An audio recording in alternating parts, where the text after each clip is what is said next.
नमस्ते प्यारे दोस्तों। आज हमारा प्रॉफिट एंड लॉस का छठा सेशन है, यानी कि छठी क्लास है। और इस क्लास में आज हम लोग अब क्वेश्चंस का लेवल धीरे धीरे बढ़ाने की कोशिश कर रहे हैं। देखो कि मैं आप लोगों को भारी भरकम सवाल करा के ना तो आप लोगों को डराने की कोशिश कर रहा हूँ और ना ही दोस्तों मैं आप लोगों को इम्प्रेस करने की कोशिश कर रहा हूँ। मैं मेरे पास जो क्लास नोट्स के क्वेश्चंस हैं वही आप लोगों के सामने रख रहा हूँ। तरीके धीरे धीरे बदल रहा हूँ। अब मैं आज है मैं फ्रैक्शन बेस पर आऊँगा। तो आप लोगों को क्या करना है, इससे पहले वाले जो भी क्वेश्चन है फ्रैक्शन वाले वो खुद कोशिश करना है। ठीक है, फ्रैक्शन बेस से कोशिश करने हैं। जैसे आज मैं आप लोगों को क्वेश्चन नंबर 41 करवाने वाला हूँ, है ना। तो अब मैं आप लोगों को थोड़ी सी फ्रैक्शन की नॉलेज दूंगा। देखिए, आप लोगों को प्रॉफिट एंड लॉस पढ़ा रहा हूँ तो इसमें दोस्तों मैं आप लोगों के सामने एक चीज़ यूज करता हूँ, क्या कि मैं आप लोगों से कई बार बोलता हूँ जैसे 20% लाभ। क्या बोलता हूँ? 20% लाभ। तो ये चीज़ क्या है, क्या कोशिश करती है? तो इसका मतलब ये है कि लाभ प्रतिशत दे रखा हो कितना है, 20। तो इसका मतलब समझो सबसे पहले कि आप लोगों को ये पता होना चाहिए कि जब भी अगर आप लोगों को लाभ प्रतिशत देता है, जब भी अगर आप लोगों को लाभ प्रतिशत देता है और अगर आप इस प्रतिशत को हटाना चाहते हो तो बटा में क्या आ जाता है, क्रय मूल्य। एक प्रकार से हम यही चीज़ बोलते हैं। क्यों? क्योंकि लाभ प्रतिशत का फॉर्मूला क्या होता है कि लाभ बटा में प्यारे दोस्तों क्रय मूल्य और गुणा में कितना, 100। ये फॉर्मूला होता है लाभ प्रतिशत का। चीज़ें देखना धीरे धीरे आप लोगों को समझ में आएंगी कि ये 20% लाभ है। और 20% का मतलब क्या होता है कि ये 20% है और जब प्रतिशत हटाएंगे हम लोग तो प्रतिशत के स्थान पर बटा में कितना आ जाएगा, 100 आ जाएगा। ये 0 से 0 कैंसिल हो जाएगा और जब 2 से कैंसिल करेंगे तो ये 1 आएगा और बटा में कितना आ जाएगा, 5 आएगा। मतलब ये है कि मैं 20% को ही 1/5 भी बोल सकता हूँ। ध्यान से सुनना भाई, मैं 20% को ही 20/100 बोल सकता हूँ। इसको न्यूनतम रूप में लेके आया तो मैं 1/5 बोलूँगा। और मैंने समझाया भाई कि लाभ प्रतिशत है तो ऊपर वाली चीज़ लाभ को डिनोट करती है। ये जो 1 है ये किसको डिनोट करता है, लाभ को। और 5 है ये किसको डिनोट करता है, क्रय मूल्य। मतलब क्या समझाने की कोशिश कर रहा हूँ कि ये जो 20% लाभ है इससे दो चीज़ों का अनुपात आएगा, एक तो लाभ का और एक प्यारे दोस्तों क्रय मूल्य का। कि लाभ तो कितना है, 1 और क्रय मूल्य कितना है, 5। मैंने क्या समझाया कि 20% लाभ से दो चीज़ों का अनुपात आएगा, एक तो लाभ का और एक क्रय मूल्य का। अगर यही चीज़ 20% हानि होती तो अनुपात आता हानि का और क्रय मूल्य का। लेकिन ये लाभ है तो अनुपात आ रहा है लाभ का और क्रय मूल्य का। दोबारा सुनना ध्यान से, अगर 20% लाभ है तो अनुपात आएगा लाभ और क्रय मूल्य का। 20% हानि है तो अनुपात आएगा हानि और क्रय मूल्य का, क्योंकि हानि प्रतिशत होती है हानि बटा क्रय मूल्य गुणा में 100। तो अब आप लोगों ने देखा कि सर ये लाभ और क्रय मूल्य का अनुपात है। ये जो लाभ और क्रय मूल्य का जो अनुपात है ना, इससे अब आप लोग अनुपात निकाल सकते हो। और किसका अनुपात निकाल सकते हो, तो इससे आप लोग निकाल सकते हो क्रय मूल्य का और विक्रय मूल्य का अनुपात। किस किस का, क्रय मूल्य का और विक्रय मूल्य का अनुपात निकाल सकते हैं। तो क्रय मूल्य तो इसने दे रखा है कितना, 5।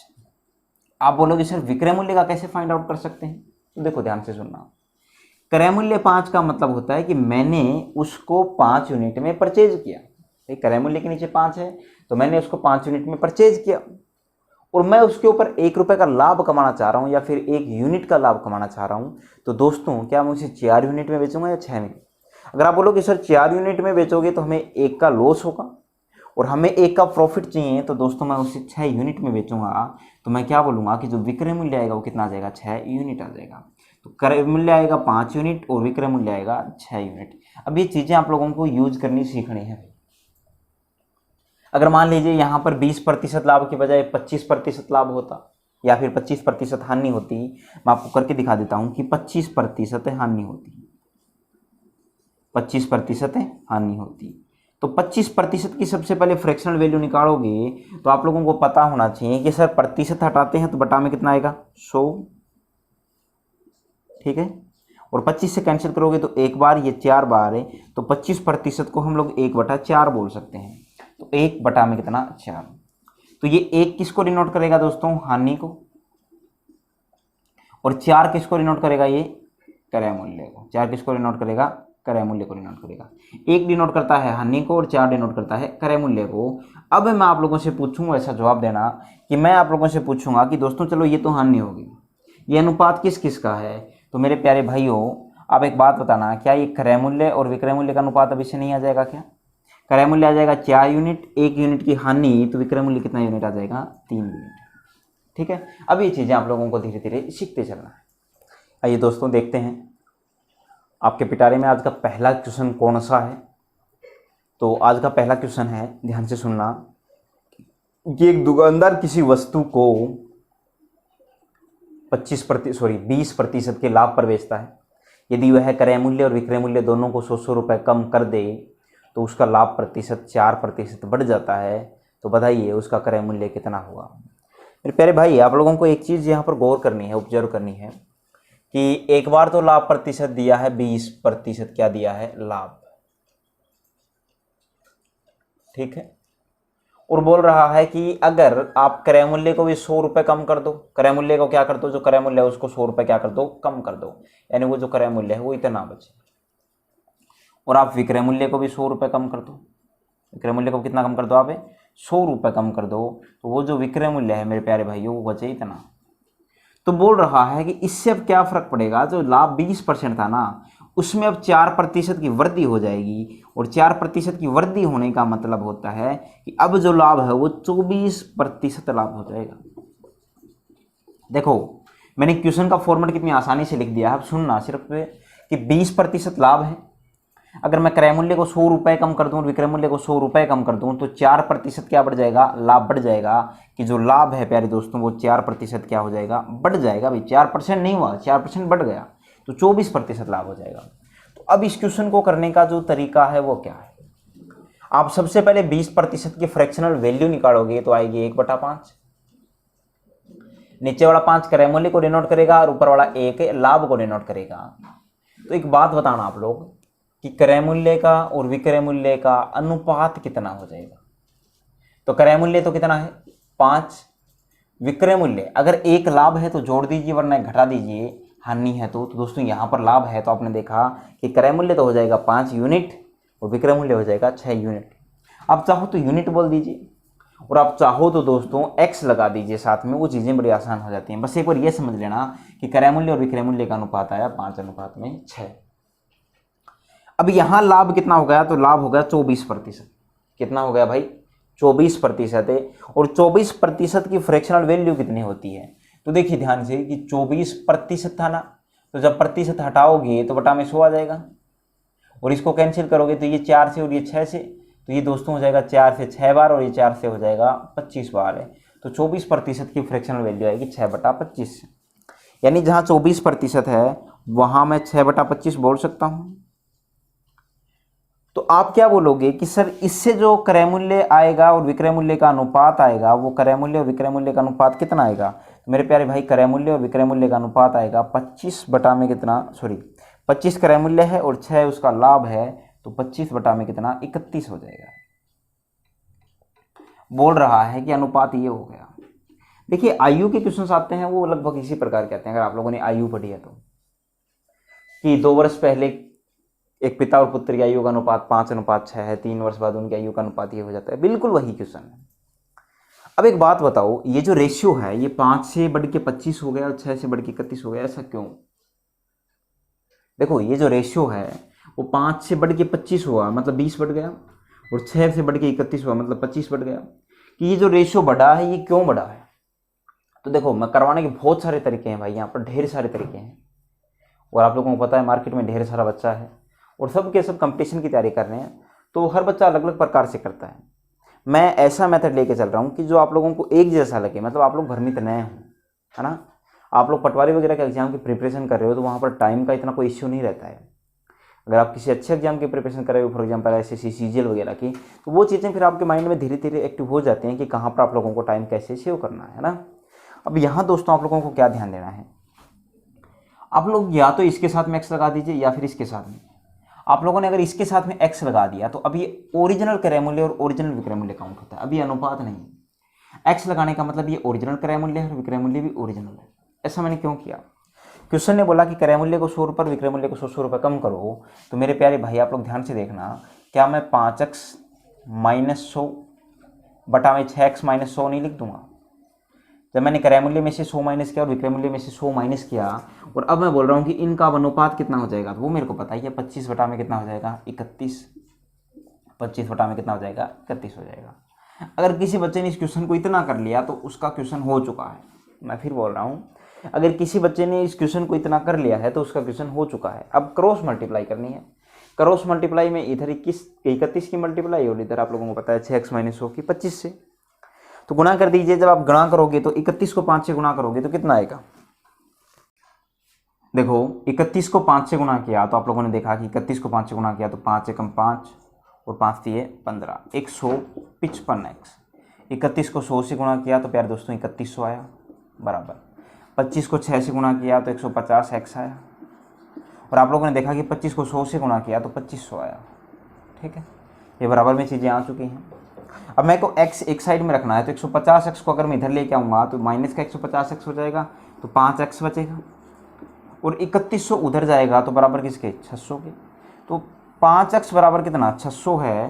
तो मेरे को एक बात बताओ, क्या x बराबर, अगर 5x बराबर 600 है तो क्या x बराबर 120 नहीं हो जाएगा? x बराबर कितना हो जाएगा 120। बोल रहा है कि क्रय मूल्य बताइए, अब क्रय मूल्य कितना है, तो आपने क्रय मूल्य मानना कितना था, तो क्रय मूल्य आपने कितना माना था 5x, 5 गुणा में x ही तो माना था, और x की वैल्यू अभी भी आप लोगों ने निकाली है कितनी 120, तो 5 गुणा में 120 यही मेरा क्या हो जाएगा क्रय मूल्य, यानी कि 600 रुपये। तो मेरे प्यारे दोस्तों इस क्वेश्चन का आंसर आएगा 600 रुपये। देखिए पहला क्वेश्चन था, मैंने टाइम लगाया है, और आप लोग थोड़ा पेशेंस रखा करो कुछ चीज़ें, क्वेश्चन नंबर 1 में ही टाइम लगता है, बाकी चीज़ें आराम से हो जाती हैं। देखिए, और सबसे इम्पोर्टेंट क्या रहता है कि हमारी पहली क्लास या फिर क्लास के शुरुआत के 10-15 मिनट बड़े इंपॉर्टेंट होते हैं। अब एक बात बताओ, अगर हम किसी घर में एंट्री करते हैं तो उसमें सही मार्ग कौन सा होता है? हम दरवाजे से एंट्री करें वही है सही। अब ऐसे आप बढ़ने को तो आप दीवार से आ जाओ, पीछे छत से आओ, लेकिन वो सही एंट्री करने का तरीका नहीं है। तो मेरे प्यारे दोस्तों मैं आप लोगों को यही समझाने की कोशिश कर रहा हूँ कि क्लास में शुरुआत के जो 10-15 मिनट होते हैं या फिर पहली जो क्लास होती है बड़ी इंपॉर्टेंट क्लासें होती हैं। आइए दोस्तों नेक्स्ट क्वेश्चन देखिए। एक दुकानदार किसी वस्तु को 10% के लाभ पर बेचता है। यदि वह क्रय मूल्य और विक्रय मूल्य दोनों को 25-25 रुपये कम कर दे तो उसका लाभ प्रतिशत 5% बढ़ जाता है। क्वेश्चन में 2 लाभ प्रतिशत हैं। पहला जो लाभ प्रतिशत है वो है 10% लाभ। कितना है 10% लाभ। अब देखिए आप थोड़े से समझदार बन जाना भाई। जब आप 10% की फ्रैक्शनल वैल्यू फाइंड आउट करोगे तो 10% की फ्रैक्शनल वैल्यू कितनी आएगी, ध्यान से देखना। फॉर एग्जांपल 10% की फ्रैक्शनल वैल्यू आती है 1/10। ठीक है, कितनी कैसे आएगी, तो उसके लिए देखना प्रतिशत जब हटाते हैं तो बटा में कितना आ जाता है 100, और 0 से 0 कैंसिल तो आ जाएगा 1/10 में कितना 10 आ जाएगा। ठीक है, तो मैंने आप लोगों को समझाया कि ये क्रय मूल्य का काम करता है और ये किसका काम करता है, कि लाभ का। तो आप लोगों ने देखा कि सर इससे क्रय मूल्य का और विक्रय मूल्य का अनुपात आएगा, कितना आ जाएगा भाई, तो ये आ जाएगा 10 बटा में कितना 11। ये चीज़ें बड़ी इंपॉर्टेंट है। फिर बोल रहा है कि 5% लाभ बढ़ जाता है, तो थोड़ी देर बाद में इसी क्वेश्चन में 15% का लाभ होने लग गया। तो 15% की फ्रैक्शनल वैल्यू कितनी होती है, तो प्रतिशत हटाओगे बटा में 100 आएगा। आप लोगों ने देखा ये 15% हटाया बटा में 100 आया, और ये प्यारे दोस्तों कितना होगा, ये आ गया 3 और बटा में कितना आ जाएगा 20। तो आप लोगों ने देखा कि सर यहाँ पर 15% लाभ मतलब 3/20, 20 क्रय मूल्य का काम करता है और 3 लाभ का, तो क्रय मूल्य और विक्रय मूल्य का अनुपात कितना, तो क्रय मूल्य का और विक्रय मूल्य का अनुपात आएगा 20 बटा में कितना 23। ठीक है, अब एक बात सोचने की है कि पहले अनुपात ये था, अब अनुपात ये हो गया, क्यों? क्योंकि इसमें से 25 रुपये कम हो गए। अब 10 में से 25 नहीं माइनस कर सकता, ओरिजिनल संख्या में से माइनस कर सकता हूं, और अनुपात को ओरिजिनल संख्या में बढ़ाने के लिए x से क्या कर दो, गुणा। तो मैं क्या बोल सकता हूं कि 10x से और माइनस में कितना प्यारे दोस्तों 25 रुपये बटा में 11x माइनस में कितना 25। ये आयु वाले ही क्वेश्चन है एक प्रकार से, वही चीज़ें हैं सारी। बटा में कितना दोस्तों 23। तो अब आपको सिर्फ क्रॉस मल्टीप्लाई करनी है, और जब क्रॉस मल्टीप्लाई करोगे तो ये 230x आएगा, माइनस 23 को 25 से गुणा किया तो 25 थी 75, 7 25 दूनी 50 और 7 57, 575 बराबर 11x को 20 से गुणा किया तो 11 दूनी 22, 220x माइनस में कितना दोस्तों 500, माइनस में कितना 500। 230x माइनस 220x किया तो 10x आया, 575 उधर गया तो 75 आया, ठीक है। तो x की वैल्यू कितनी आ जाएगी प्यारे दोस्तों, 7.5 आ जाएगी। ठीक है, x की वैल्यू यही तो आएगी। अरे भाई 75/10 आ जाएगी, 75 में कितना 10 है, और आप माइनस सॉरी कैंसिल करोगे तो ये आ जाएगा 5 से 15 और 5 से कितना 2, यानी कि 15 कितना 2, ये x की वैल्यू आ जाएगी। बोल रहा है कि आप क्रय मूल्य बताइए। क्रय मूल्य आपने कितना माना था, 10x माना था। तो क्रय मूल्य फाइंड आउट करने के लिए आपको 10x की वैल्यू चाहिए। तो 10x यानी कि दोस्तों 10 गुणा में 15 में कितना 2, 2 से कैंसिल कितनी बार 5 बार, तो 15 को 5 से गुणा किया तो 15×5 कितना होता है 75 रुपये। तो 75 रुपये इस क्वेश्चन का क्या हो जाएगा, आंसर हो जाएगा। तो मेरे प्यारे दोस्तों इस क्वेश्चन का आंसर आएगा 75 रुपये। आइए दोस्तों नेक्स्ट क्वेश्चन देखते हैं। एक दुकानदार किसी वस्तु को 20% के लाभ पर बेचता है। यदि वह क्रय मूल्य को 10 रुपये और विक्रय मूल्य को 5 रुपये कम कर दे तो उसका लाभ है ना वो 10% बढ़ जाता है। तो मेरे प्यारे दोस्तों आप लोगों ने क्या देखा कि सबसे पहले 20% की फ्रैक्शनल वैल्यू कितनी है, तो 20% की फ्रैक्शनल वैल्यू होती है 1/5। अब ये लाभ है तो ऊपर वाला एक किसका काम करेगा, लाभ का काम करेगा, क्योंकि क्वेश्चन ने बोला है कि 20% लाभ है। फिर बोल रहा है कि 10% वृद्धि हो गई तो 30% हो गया, और 30% की फ्रैक्शनल वैल्यू होती है 3 में कितना 10 है। तो 3 काम किसका करता है, लाभ का, और 10 किसका काम करता है, क्रय मूल्य का। अब आप लोगों ने क्या देखा कि दोस्तों ये है क्रय मूल्य और ये क्या है, विक्रय मूल्य। क्रय मूल्य है 5 और विक्रय मूल्य कितना है 6। क्रय मूल्य और विक्रय मूल्य का अनुपात आया 5 में कितना 6। आप चाहो तो सीधा बटा में लिख दीजिए या फिर ऐसे करके लिख दीजिए, उससे कोई फर्क नहीं पड़ता है। ठीक है, ये x और ये भी कितना x है। अब थोड़ी देर बाद में क्या होता है कि इसी क्रय मूल्य और विक्रय मूल्य का अनुपात 10 अनुपात में कितना हो जाता है प्यारे दोस्तों, 13 हो जाता है। भाई यही तो हुआ, 10 अनुपात में कितना 13, क्योंकि 3 बढ़ के लाभ 13 हो गया विक्रय मूल्य। भाई क्रय मूल्य 10 और विक्रय मूल्य कितना 13। अच्छा अब आपके मन में एक सवाल होगा कि सर यहाँ पर x क्यों नहीं लगाते हैं।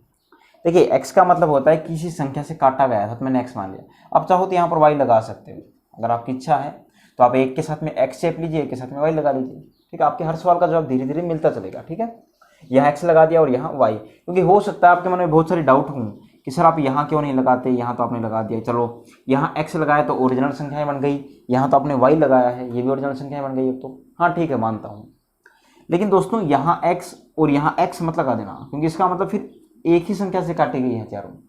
भाई इनका अनुपात निकालूंगा तो अलग संख्या से काटूंगा, इनका अनुपात निकालूंगा तो अलग संख्या से काटूंगा, है ना। अब आप लोगों ने आगे क्या देखा, ऐसा हुआ क्यों।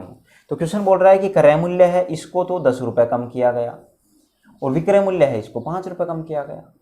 मतलब क्या है, मोटा मोटी वो ये समझाना चाह रहा है कि 5x से, देखो क्या समझाना चाह रहा है वो आप लोगों को ये बताना चाह रहा है कि 5x से माइनस में कितना 10 और बटा में कितना प्यारे दोस्तों, सॉरी 6x, माइनस में कितना 5 और बराबर किसके 10y बटा में 13y। ठीक है, तो आपने क्या देखा, y से y सो कैंसिल ही हो रहा है यहाँ पर, इसीलिए मैं यहाँ पर y नहीं लगाता हूँ। यहाँ x से x कैंसिल नहीं हो सकता क्योंकि माइनस का निशान है आगे, इसीलिए आप y लगाओ या मत लगाओ कोई फर्क नहीं पड़ता है। अब आप लोग इसको गुणा करोगे तो कितना हो जाएगा, 13×5 65x माइनस का 130 बराबर 60x माइनस का 50। अब आपने क्या देखा, 65 में से 60 गया तो 5x और उतर गया 130 तो बराबर 80। यही तो हुआ 80। तो x बराबर कितना आ जाएगा, x की वैल्यू आ जाएगी दोस्तों 16। x की वैल्यू कितनी आ जाएगी 16, यानी x की जो वैल्यू है ना वो 16 है। तो बोल रहा है कि क्रय मूल्य बताइए। तो क्रय मूल्य फाइंड आउट करने के लिए आप क्रय मूल्य कितना x मान रखा है 5x, तो 5 गुणा में कितना 16, यानी कि क्रय मूल्य कितना हो जाएगा हमारा 80 रुपये। तो दोस्तों इस क्वेश्चन में पूछा गया है कि क्रय मूल्य बताइए, तो इस क्वेश्चन में क्रय मूल्य आएगा हमारा 80 रुपये। क्वेश्चन नंबर 44 देखना भाई। एक दुकानदार किसी वस्तु को 30% के लाभ पर बेचता है। यदि वह क्रय मूल्य और विक्रय मूल्य दोनों को क्रमशः 20 रुपये और 19 रुपये कम कर देता है तो उसका लाभ 20% और बढ़ जाता है। तो क्रय मूल्य ज्ञात करो। तो 30% की फ्रैक्शनल वैल्यू होती है 3 बटा में कितना 10। ठीक है, उसी प्रकार बोल रहा है कि 20% और बढ़ गया मतलब 50% लाभ होता है आगे चल के, तो इसकी जो फ्रैक्शनल वैल्यू होती है वो होती है 1 बटा में 2। अब जैसा क्वेश्चन ने बोला है वैसे बताना आप लोग कि सर अगर मैं इसको क्रय मूल्य और इसको विक्रय मूल्य मानता हूँ तो ध्यान से देखना। क्रय मूल्य 10 था तो आगे बढ़ के कितना हो गया 13। अब बोल रहा है कि अगर आपने x जोड़ दिया तो ओरिजिनल क्रय मूल्य और विक्रय मूल्य बन गया। इसको दोस्तों 20 रुपये कम कर दिया, इसको कितने रुपये कम कर दिया 20 रुपये, और इसको मेरे प्यारे दोस्तों 19 रुपये कम कर दिया, है ना। और फिर बोल रहा है कि अब क्रय मूल्य और विक्रय मूल्य का अनुपात हो गया 2 अनुपात में कितना 3। भाई 2 रुपये क्रय मूल्य, 1 का लाभ, तो 2 अनुपात में कितना हो गया 3। अब आपको क्या करना है, इसको एडजस्ट करना है बस। तो क्या मैं ऐसा नहीं लिख सकता क्या 10x माइनस में कितना 20। अनुपात हमेशा बट्टा का काम करता है भाई, अनुपात हमेशा किसका काम करता है, बट्टा का। तो आगे मैं क्या लिखूंगा 13x माइनस में कितना 19 बराबर किसके, तो मेरे प्यारे दोस्तों बराबर आएगा 2/3 के। अब अगर आप क्रॉस मल्टीप्लाई करोगे तो यह आ जाएगा 30x माइनस 60, और इधर मल्टीप्लाई करते हो तो यह आ जाएगा 26x माइनस 38, है ना। 26 को इधर लाके माइनस किया तो 4x, और 60 को उधर लेके गया तो 22। x की वैल्यू जो आएगी वो कितनी आ जाएगी 22 बटा में कितना 4, यानी कि 11 बटा में कितनी आ जाएगी 2। क्वेश्चन के अनुसार क्रय मूल्य फाइंड आउट करो, और क्रय मूल्य आपने कितना माना था 10x माना था, तो 10x की वैल्यू का मतलब 10 गुणा में 11 बटा में कितना 2, यानी कि प्यारे दोस्तों 55। यही मेरे इस क्वेश्चन का क्या है आंसर। इसमें पूछा भी यही गया था कि क्रय मूल्य फाइंड आउट करो, तो क्रय मूल्य कितना आ जाएगा 55 रुपये आ जाएगा। आइए दोस्तों अब एक नए पैटर्न की तरफ चलते हैं। पहले क्वेश्चन समझना, फिर क्वेश्चन की लैंग्वेज देखना, और फिर हम लोग क्वेश्चन की बात करेंगे कि ए 20% के लाभ पर कोई वस्तु बी को बेचता है, और बी है ना वो 25% के लाभ पर वस्तु सी को बेचता है। यदि सी का क्रय मूल्य 225 रुपये हो, या फिर इस लैंग्वेज के स्थान पर बोल देता है कि सी ने उस वस्तु के लिए 225 रुपये चुकाए हैं, है ना। यदि सी का क्रय मूल्य उस वस्तु के लिए 225 रुपये हो, तो बताइए ए को वो वस्तु कितने रुपए की पड़ी थी, यानी ए का क्रय मूल्य ज्ञात करना है। ठीक है, देखो ध्यान से समझना। पहले इस क्वेश्चन में लैंग्वेज के अनुसार ए है ना वो अपने पास वस्तु नहीं रखता है, वो वस्तु को बेचने की कोशिश करता है, और किसको बेच देता है वो बी को। ठीक है, बी है वो वस्तु को अपने पास नहीं रखता है, बी है वो वस्तु किसको बेच देता है सी को। और हो सकता है ये पैटर्न आगे भी और चलता रहे, लेकिन एग्जाम में मैक्सिमम 3 ही % यूज करता है, या फिर 4 यूज कर लेता है। भाई आगे और हो तो सी डी को बेच देगा, लेकिन बशर्ते ए हो सकता है प्रॉफिट कमाए या लॉस कमाए, वो ए पर डिपेंड करता है। बी प्रॉफिट कमाए या लॉस कमाए, वो बी पर डिपेंड करता है। जैसे इस वाले क्वेश्चन में बोला गया है कि 20% क्या लाभ, तो लाभ के लिए मैं प्लस का निशान लगा देता हूं। इसका मतलब समझ जाऊंगा कि प्लस का मतलब क्या होता है लाभ। फिर बोल रहा है यहां पर 25%, लेकिन क्या है दोस्तों लाभ है, तो फिर से प्लस का निशान।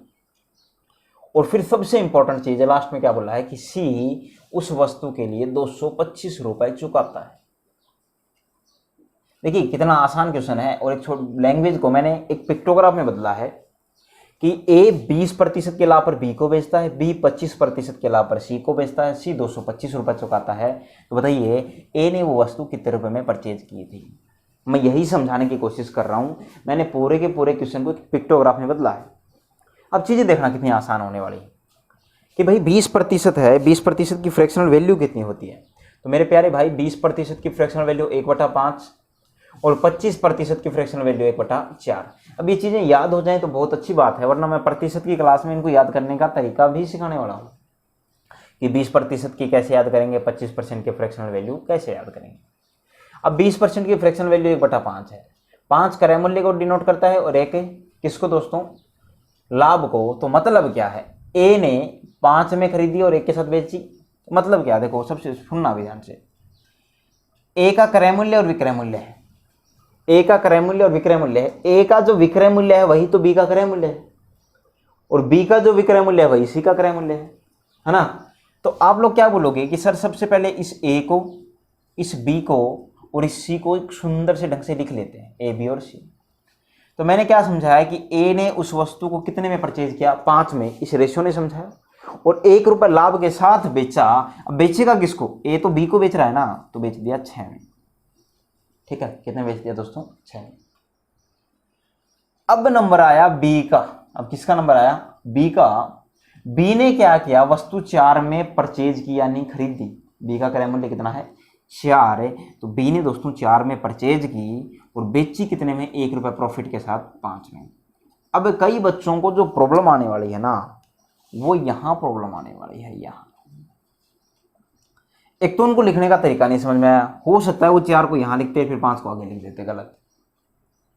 देखो ये जो बीच वाला आदमी है इसके पास 2 अनुपात है, कितने अनुपात हैं? 2।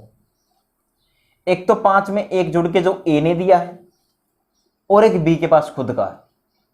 एक तो बी को रेशियो किसने दिया है? ए ने, 5 और 1 6 जोड़ के, है ना। और एक बी के पास खुद का रेशियो वो कितना है? 4 है। इसीलिए इस क्वेश्चन को सोल्व करने में यही आदमी हेल्प करेगा। भाई यहां पर बी ने कितने रुपए में परचेज किया? 6 में। यहां पर कितने में परचेज किया? 4 में। अब इस रेशियो को मेंटेन करने के ढेर सारे तरीके हैं, ढेर सारे। सबसे आसान तरीका यही है कि आप बी को बराबर करने की कोशिश करो, और बराबर को जोड़ के करने का नहीं कि यहां पर 2 जोड़ दिया 6 हो जाएगा, नहीं यार दोस्तों। आप इसको बराबर करो लेकिन गुणा से, जैसे इसको 2 से गुणा कर दिया 12, तो इसको आप 3 से गुणा कर दो 12। क्यों? देखिए जब आप 6 की टेबल बोलोगे तो 6 एकम 6, 6 दूनी 12, 6 × 18, 4 एकम 4, 4 दूनी 8, 4 × 12। तो एक संख्या ऐसी है जो 6 और 4 में कॉमन आएगी। कौन सी है वो? 12। और इसी को हम लोग लेसर पे बोलते हैं, एलसीएम। तो जब आप 4 और 6 का लेसर पे लेोगे 12 आएगा, तो 6 को 2 से गुणा 12, 4 को 3 से गुणा। लेकिन अब रेशियो खराब हो जाएगा भाई, 5:12 और ये हो जाएगा 12:5। इसीलिए इस 2 को इससे भी गुणा कर दो और इस 3 को इससे भी गुणा कर दो। तो अब जो अनुपात आएगा वो अनुपात कितना आएगा? तो 5 दूनी कितना? 10, 4 3 कितना? 12 और 5 3 कितना? 15। तो 10 अनुपात में 12 अनुपात में 15, और ये अनुपात आ गया ए बी सी का। मतलब हमारे अनुसार सी ने कितने रुपए में परचेज की दोस्तों? 15 यूनिट में। और ये जो 15 यूनिट है ना, इस 15 यूनिट की वैल्यू कितनी है? 225 रुपए। तो 1 यूनिट की जो वैल्यू है वो कितनी है? तो 1 यूनिट की वैल्यू आएगी 15 रुपए। 15 15 225 तो होता है। 1 यूनिट की वैल्यू कितनी आएगी? 15 रुपए। और जब 1 यूनिट की वैल्यू 15 रुपए है तो बोल रहा है ए ने कितने रुपए में परचेज की? तो 10 यूनिट की वैल्यू कितनी आ जाएगी? 150 रुपए। ठीक है। अगर इसी क्वेश्चन में आप लोगों से बी के बारे में पूछता तो आप लोग 15 को 12 से गुणा करते, और जब 15 को 12 से गुणा करते तो कितना आता है? 180 रुपये। कितना जाता भाई? 180 रुपये। यही दोस्तों इस क्वेश्चन का क्या था? आंसर था कि ए ने वस्तु कितने रुपए में परचेज की थी? 150 रुपये। ठीक है। क्वेश्चन नंबर 46 देखना दोस्तों। ए है वो 20% की हानि पर कोई वस्तु बी को बेच रहा है, और बी दोस्तों 25% की हानि पर बेच रहा है। तो ये 20% हानि है, 1/5 आएगा, और ये 25% की हानि है, 1/4 आएगा। एक चीज़ और समझाता हूँ आप लोगों को, बड़ी अच्छी चीज़, आप लोगों को फालतू झंझट का ना पे। ये यहाँ हानि बोलता है तो हम यहाँ माइनस का निशान लगा दिया करो, और जैसे ही प्लस बोले तो आप लोग यहाँ पर, सॉरी प्रॉफिट बोले तो आप लोग यहाँ पर प्लस का निशान लगा दिया करो। ठीक है। अभी बोल रहा है कि ये ए है, ये बी है, और ये कितना है? सी है। ये 5 की चीज़ कितने में बेचता है? 4 में। और ये दोस्तों 4 की चीज़ कितने में बेचता है? 3 में। ठीक है। अब आप लोगों को क्या समझ में आना चाहिए कि अनुपात कितना है? यहाँ रेशियो मेंटेन है तो आवश्यकता नहीं है रेशियो मेंटेन करने की। मतलब क्यों? कि यहाँ पर भी बी 4 है और यहाँ पर भी बी 4 है। अगर बी की वैल्यू अलग अलग होती तो हम लोग बशर्ते करते हैं अनुपात बराबर, है ना। अब क्वेश्चन के अनुसार बोल रहा है कि सी ने दोस्तों से 900 रुपये में परचेज किया, तो 3 यूनिट की वैल्यू कितने रुपए? 900 रुपये। तो मेरे को एक बात बताना आप लोग, 1 यूनिट की वैल्यू अगर मैं आप लोगों से पूछूं तो 1 यूनिट की वैल्यू 300 रुपये आएगी। तो आप लोग बताइए कि 5 यूनिट की वैल्यू कितनी हो जाएगी? तो 5 यूनिट की वैल्यू कितने रुपये हो जाएगी? 1500 रुपये। तो इस क्वेश्चन में पूछा गया था, बताइए कि ए का क्रय मूल्य कितना है? तो ए का जो क्रय मूल्य है प्यारे दोस्तों कितना आएगा? 1500 रुपये। क्वेश्चन नंबर 47 देखना दोस्तों। ए 30% के लाभ पर कोई वस्तु बी को बेचता है, और बी 20% की हानि पर सी को बेचता है। यदि सी का क्रय मूल्य 520 रुपये हो तो ए का बताओ। देखिए सबसे पहले 30% के लाभ पर, यानी 3/10, और जैसे वो लाभ बोलता है तो यहाँ +3 कर दिया करो। फिर बोल रहा है कि 20% की हानि, तो प्यारे दोस्तों आप लोग है ना हानि लिखने की आवश्यकता नहीं है, आप 1/5 लिखो और यहाँ माइनस का निशान लगा दिया। ठीक है। ये ए है, ये बी है, और ये कितना है? सी है। अब क्वेश्चन के अनुसार 10 में परचेज किया और बेचने की बारी आई तो 13 में बेच दिया, और क्वेश्चन के अनुसार बी ने 5 में परचेज किया और 1 रुपये लॉस के साथ कितने में बेच दिया? 4 में। तो आप लोगों ने देखा कि क्या रेशियो मेंटेन है? नहीं है। यहाँ पर बी 13 है और यहाँ पर बी कितना है? 5 है। तो रेशियो मेंटेन करने के लिए इसको तो 5 से गुणा कर दो, 13 5 65, इसको 13 से गुणा कर दो, 5 को 13 से गुणा किया तो भी 65, इसको 13 से तो साथी को भी 13 से गुणा, और इसको 5 से तो साथी को भी 5 से गुणा। ए तो कितना हो जाएगा? 10 को 5 से गुणा किया तो 50, बी कितना हो जाएगा? 13 को 5 से गुणा किया तो 65, और सी कितना हो जाएगा प्यारे दोस्तों? 13 को 4 से गुणा किया तो 52। क्वेश्चन के अनुसार सी ने 520 रुपये पे किए, तो ये जो 52 यूनिट है, इस 52 यूनिट की वैल्यू कितने रुपए है? 520 रुपये। तो मेरे को एक बात बताओ, फिर एक यूनिट की वैल्यू कितनी आ जाएगी? एक यूनिट की वैल्यू 10 रुपये नहीं आ जाएगी? और जब एक यूनिट की वैल्यू 10 रुपये है तो बताइए 50 यूनिट की वैल्यू अगर मैं आप लोगों से पूछूं तो 50 यूनिट की वैल्यू कितने रुपये आ जाएगी? 50 यूनिट की वैल्यू आ जाएगी 500 रुपये, और 65 यूनिट की वैल्यू आ जाएगी 650 रुपये। अगर आप लोगों से ए का क्रय मूल्य पूछे तो 500 जवाब दो, बी का क्रय मूल्य पूछे तो 650 रुपये जवाब दो। ठीक है दोस्तों, आज की क्लास में हम लोग यहीं तक सीखेंगे, और बाकी जो नेक्स्ट क्लास में आएगी उसमें हम लोग आगे और चलेंगे। ओके, धन्यवाद दोस्तों, जय हिंद।